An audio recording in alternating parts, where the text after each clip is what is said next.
Coming up in this week's episode, we talk about gratitude and forgiveness and why they don't necessarily work.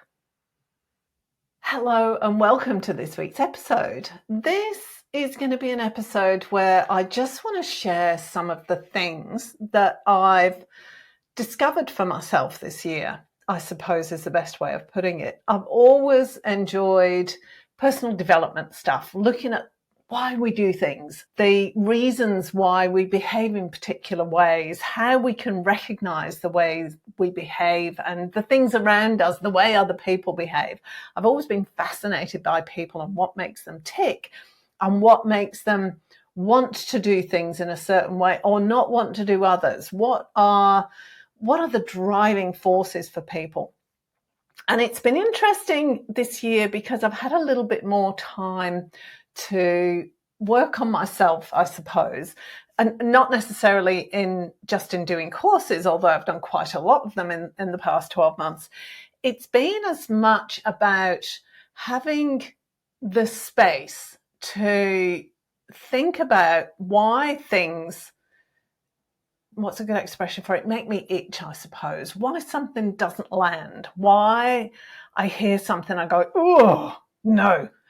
One of those things, interestingly enough, happened when my daughter suggested me that I do a morning meditation on gratitude. And that was a bit of a reaction to it, which is quite interesting. I enjoy doing meditations and I am grateful for things. And I looked at my reaction and I was, okay, why am I reacting like that? Why do I have such a negative response to somebody suggesting that I do a meditation about gratitude? Why don't I want to be grateful for it?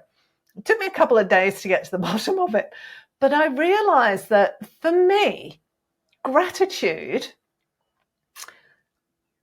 is about power. If I'm grateful to something for somebody, for something, that puts me in a position of supplication. It means that I wasn't the one responsible for creating it. I was the one who asked for it, but it actually wasn't my creation. It was the universe or God or whoever else. Maybe it was even my husband for producing a lot of money or whatever it was. I am grateful, but it puts me in a powerless position. It means that I am not responsible, that this whole thing wasn't my creation, not really. I asked for it and somebody else did the creation. Appreciation, on the other hand, leaves the responsibility and the power of the creation and the ownership of the creation with me. So the analogy I used for it when I was trying to explain this to my daughter was that if I go into a restaurant, I go into a really nice restaurant and the chef does a really great meal for me, I don't say to the chef, I'm really grateful for that. I say to the chef, I really appreciate what you did. That was fantastic and it was so enjoyable. But it's not gratitude because there is an exchange of energy in the form of money and in the form of the words of appreciation. Whereas when I'm grateful, I owe somebody something. When I appreciate something, there's an equality there. There's no inequity in power or in, what's the word I'm looking for? In ability, I suppose is the best way I can put it. There's no inequity in ability. It's my creation. I own it.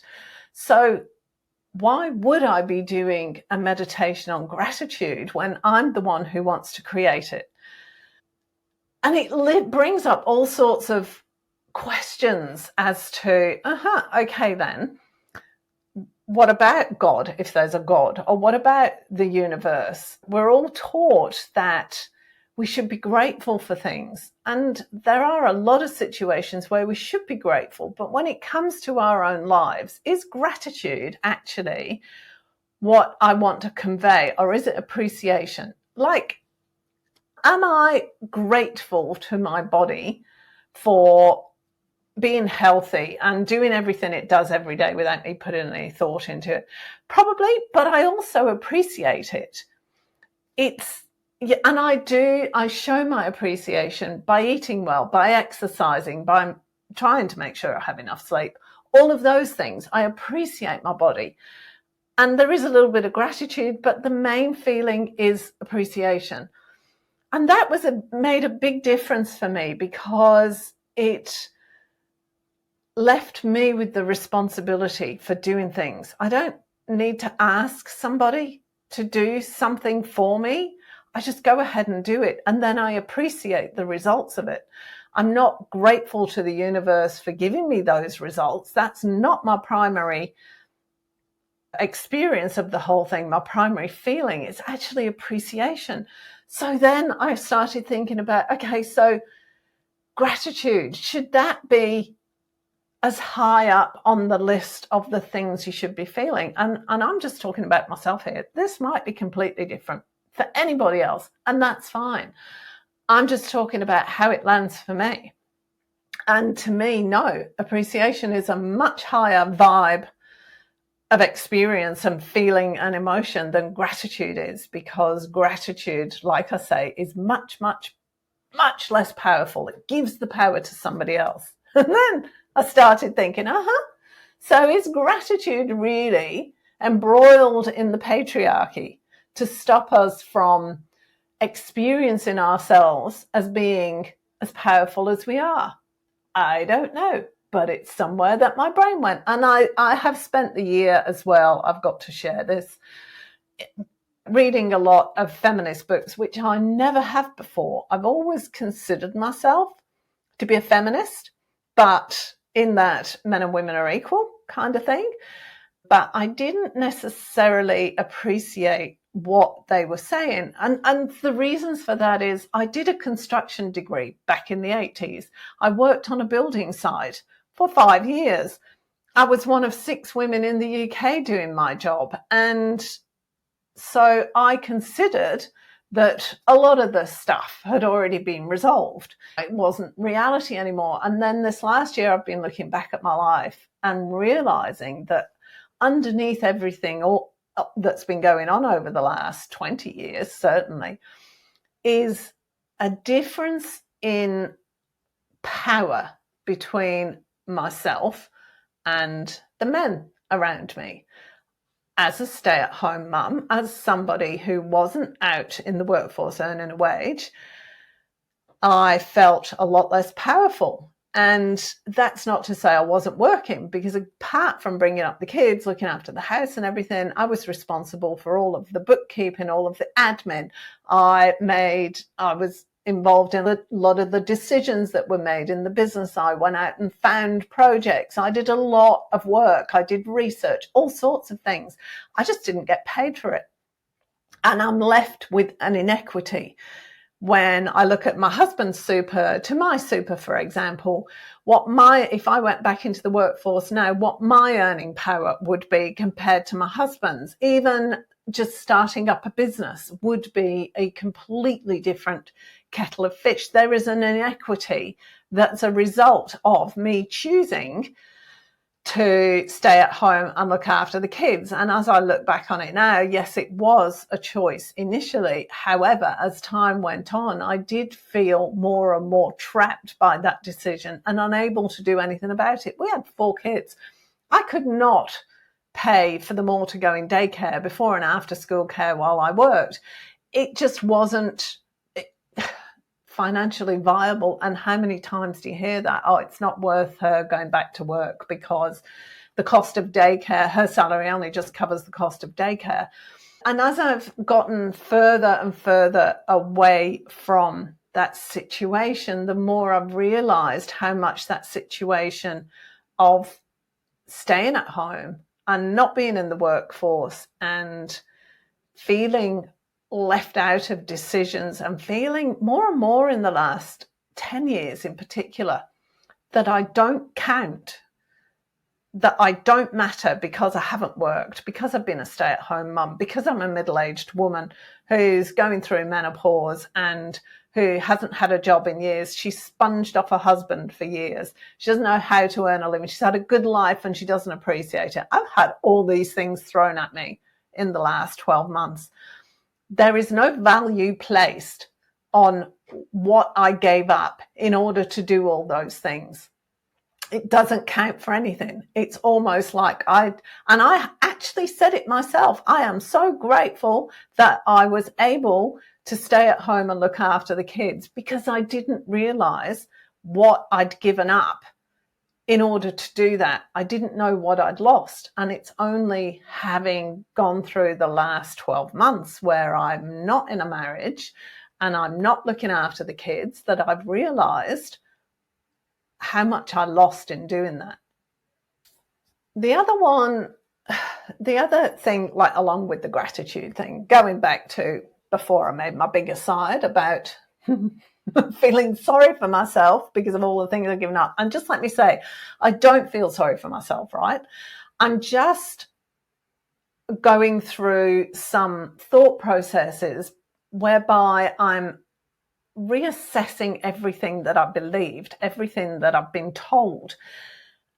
I should be grateful for being able to stay at home and look after the kids. I should be grateful that I didn't have to work for a living. I should be grateful. I'm constantly being told that I should be grateful, and not necessarily directly, but indirectly as well.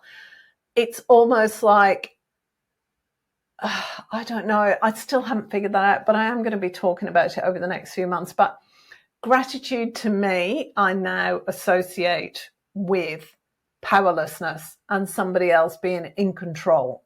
That's what the association is for me. And I wonder how long I've known that without actually realizing it. The other thing that's been coming up for me, I saw somebody had put a post up on Facebook the other day, a New Year's post, and it said something about what they're creating for the future and blah, blah, blah. And some people, I've got to say, right, I've just got to say this. This is not a judgment on everybody. Some people can be super grateful and super powerful. Some people can say things like, I release you from my life and wish you nothing but good. Some people can say that. I know people that can say that. Most people can't. It doesn't land for me as being honest. I'm pretty good at picking up manipulation and half-truths. I'm really quite good at that. This particular person was saying exactly that. There are some people, I wish them well on their journey and I release them with light and love. And I know that it's fake. There are some people for whom it's fake. And I got irritated because it's something else. And it made me think about the gratitude thing. And that's why I'm talking about the two of them at the same time, because it's something else that made me go, that's been co-opted by somebody who's very manipulative to make themselves look good. Oh, look, I'm doing all the right things. Look at me. I'm releasing this person with love. I'm wishing them nothing but the best for their lives, blah, blah, blah, and all that kind of stuff. And the same with gratitude. Oh, I'm so grateful for the experience it's given me. When you know that what's probably going on is in their head is they're really upset, they're really angry and resentful. There's a lot of emotions about this, all negative emotions. And it's that. It's almost the same thing as the fake it till you make it. Let's just say, I forgive you, I forgive you, I forgive you, until you actually do forgive somebody. You repeat it enough, it becomes the truth. The fake it till you make it. I don't like that. To me, it's dishonest. I know somebody a few years ago, I had an experience a few years ago with somebody who was touting herself as a book editor and publisher. She wasn't. She has never had any experience in that. And it showed. And she wanted me to be a part of what it was she was doing. And I was just in the space of, no, I can't. You're learning and you're putting out there like you're an expert and you know how to do this, but you're not. You're learning. And I've done it myself. When I first started out in this, I was following somebody and they said, oh yeah, here's how to set yourself up as a coach, personal development coach, a transformational coach, a business coach. And I've known enough about business. I've done enough courses, but I'm not qualified in teaching it. And I felt so out of integrity and so out of alignment. And I did help a few people, but I did not like it because I felt like I was playing a part and not being true to myself. And that's this whole forgiveness post, the release post, all of those kind of things, because it's not being true to yourself at all. And I'm not saying that I want to go out and trash people and say bad things about them or anything else. It's just that I'm not going to be dishonest about where I'm at. If somebody's done something that irritates me, first of all, I'll tell them. And second of all, see, this is the other thing. By doing something like that, by saying, oh, I release you and I wish you nothing but well on your journey, it does several things. First of all, it's a passive-aggressive put down. Let's make no mistakes about it. This outlines for me from this particular kind of person, right? It's a passive-aggressive put down to whoever they're aiming that at. The second thing is, it's a really good way of avoiding actually looking at what's going on for yourself and confronting the other person about it. If you say, oh, no, I don't want this kind of energy in my life, I'm just going to release this and let them go with love and nothing but the best wishes, you are avoiding actually having to face up to yourself and also having to say to that person, listen, when you did that, this is the impact that it had on me. And these are the reasons it had that impact. For example, I expect you to be honest with me. You weren't honest. You were doing something other than what you said you'd do. And the impact of that is blah. And the consequence of that is this.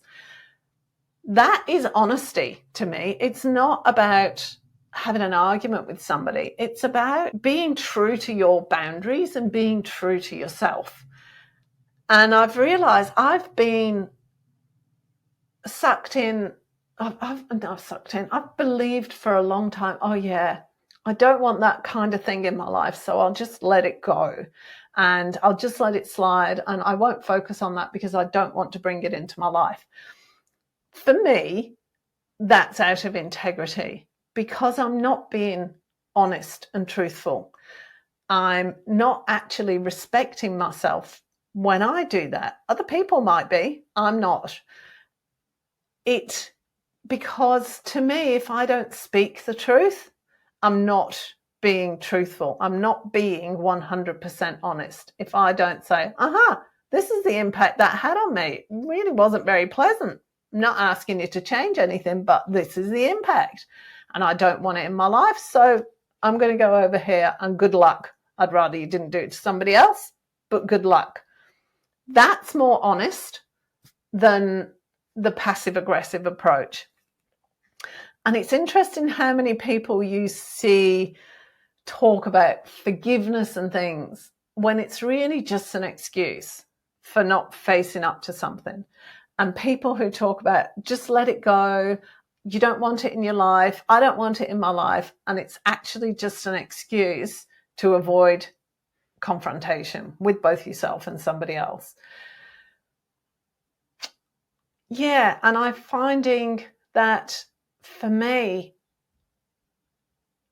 first of all, the confrontations don't really happen. We just have a conversation. But also, I feel a lot better about myself for not allowing my boundaries to be trampled, pushed over, and for respecting my own boundaries enough. This is a respect of myself issue. Respecting my own boundaries enough to go, hang on, somebody hurt you. Okay, we need to go talk about that. We need to have a conversation. And that has been a huge learning for me. And it's also been a lesson or an insight into why I get so triggered by certain things that I'm really not clear why I got triggered by it. Why does this make me feel so off? What is it that has happened here that doesn't work for me? What is going on? I did an episode with a friend on this, a psychologist on this a while ago, toxic happiness, where everything it's those Instagram fakery things where, they just show the happy part of their lives. They don't actually show any of the angst that's going on in the background. There's actually a great book about this called The Mummy Bloggers. I can't remember who the author is, Holly Wainwright, I think it is. It's a really great look at 3 different mummy bloggers and what was actually going on in their lives as compared to the life that they were putting out on social media. Great read, that one, if you want to read it. It's a good one. I'll put the link in the notes. It's that fakery. I don't like it. But this year, what has just been so good, it's given me the opportunity to look at those things and go, it doesn't work for me personally to just let things slide. It doesn't work for me to look at something else because, okay, if I focus on that, it means I'll get more of that in my life. I don't actually think it does. I think it tells, for me drawing the line in the sand and saying that doesn't work actually tells the universe that I'm not going to tolerate it.